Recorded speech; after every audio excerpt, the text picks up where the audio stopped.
مگر آج بھی ہمارے جن ساتھیوں کو عدالت میں پیش کرنا تھا انہیں پیش نہیں کیا گیا ہے، اور جن 14 ساتھیوں کا ہم پتہ ڈھونڈ رہے ہیں ان کی آج بھی کوئی انفارمیشن نہیں ہے وہ کہاں ہیں، کس حالت میں ہیں۔ لیکن مارچ کے شرکاء، اس تحریک کے شرکاء ابھی بھی پرعزم ہیں، اور میں بلوچستان بھر میں ہمارے لیے نکلنے والے ان سب لوگوں کا بہت شکریہ ادا کرتی ہوں۔ آپ سب لوگ ہمارے ساتھ ہیں، اور جب ہمیں وہ مار رہے تھے ہمیں یہی احساس تھا کہ پیچھے کہیں کوئی ہمارے لیے آواز اٹھا رہا ہے، تو یہ تحریک جاری رہے گی۔ کل صبح 10 بجے ہم اسلام آباد پریس کلب کی جانب جائیں گے، اور اسلام آباد کے تمام انٹرنیشنل میڈیا سے بھی ہماری اپیل ہے کہ وہ آئیں اور ہم اپنی بات پہنچانے آئے ہیں۔ اس ریاست کی انتظامیہ نے جو ہمارے ساتھ سلوک کیا اس سے صاف ظاہر ہے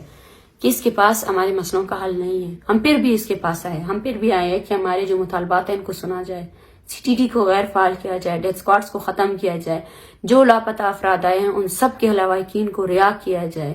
جو لسٹ ہم پرووائڈ کریں گے جو لوگ اس دھرنے میں موجود ہیں ان سب کو رہا کیا جائے، لاپتہ افراد کو رہا کیا جائے اور جبری گمشدگیوں کو ختم کیا جائے۔ یہ وہ مطالبات ہے جو انسانیت کے بیسس پہ ہیں، اور ہم یہ کہنا چاہتے ہیں ہم جنرلائز طور پر کسی بھی ادارے کے خلاف نہیں ہیں۔ جب ہم وہاں قید تھے، جب وہ مجھے مار رہے تھے، میں تب بھی ان پولیس افسران سے یہی کہہ رہی تھی کہ خدا کے لیے ایسا نہیں کریں، ہمارے پاس بچے ہیں، عورتیں ہیں، ہمارے آپ کے ساتھ کوئی دشمنی نہیں ہے، نہ ہماری اور آپ کی کوئی کنفرنٹیشن ہے، آپ درمیان میں نہیں آئے، آپ کسی اور کے آرڈرز کو نہیں مانیں۔ اور یہ مارچ جب سے شروع ہوا ہے ہمیں ہر طرف سے تعاون کی مدد ملی ہے، پولیس افسران نے بھی ہمارے مارچ کا جو ہے نا استقبال کیا ہے۔ ہم پھر بھی کہتے ہیں کہ ہم کسی ادارے کے خلاف نہیں ہیں، اور نہ ہی ہم ریاست مخالف نیریٹو لے کر جا رہے ہیں۔ ہمارا مطالبہ یہی ہے کہ بلوچستان میں ہونے والی نسل کشی کو ختم کیا جائے، اور اس تحریک کو مسلسل اور بار بار جو ہے نا اپنے تشدد سے ختم کرنے کی کوشش نہ کی جائے، کیونکہ یہ چند عورتیں نہیں ہیں، یہ پورا بلوچستان ہے، ہمیں یقین ہے یہ پورا بلوچستان ہے، اور بلوچستان بھر میں یہ تحریک ہے۔ بلوچ یکجہتی کمیٹی اگر اس تحریک کو چلا رہی ہے تو وہ اس عزم پہ چلا رہی ہے کہ وہ پورے بلوچستان کی عوامی قوت کو اس تحریک پر لگا رہی ہے، اور ہم اپنے عوام سے بھی یہی اپیل کرتے ہیں کہ آپ نے خاموش نہیں ہونا ہے، آپ نے رکنا نہیں ہے۔ ہم یہاں جتنے بھی دن بیٹھیں گے اپنے مطالبات کے لیے بیٹھیں گے، جو بھی اختیار دار آئے گا اگر ان کے پیاروں کو لے کر آئے گا تو ہمیں یہاں بیٹھنے کی کوئی ضرورت نہیں ہے۔ ہم بارہ کہہ چکے ہیں کہ ہمارے مطالبات کو پورا کریں، ہم پرامن طور پر بیٹھے ہیں اور ہم اس تحریک کو پرامن طور پر جاری رکھیں گے، اور بلوچستان بھر کے عوام سے یہی اپیل کرتے ہیں کہ وہ اس تحریک کا ساتھ دیں گے۔ Thank you.